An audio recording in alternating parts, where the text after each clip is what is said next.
তার কিছু ছিল না।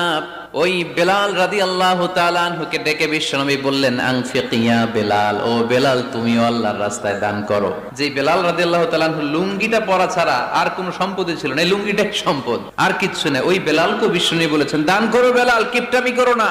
কিয়ামতের দিন আমলনামা দেখে তারা অবাক হয়ে যাবে, বলবে আল্লাহ এত ভালো কাজ আমি দুনিয়ায় করি নাই, হয়তো এটা আমার আমলনামা নয়, ফেরেশতারা ভুল করে অন্যের আমলনামা আমাকে দিয়ে দিয়েছে। আল্লাহ বলবেন না আমার ফেরেশতারা ভুল করে না। ফেরেশতারা ভুল করে নাকি? তোমার আমলনামাই তোমার হাতে পৌঁছেছে।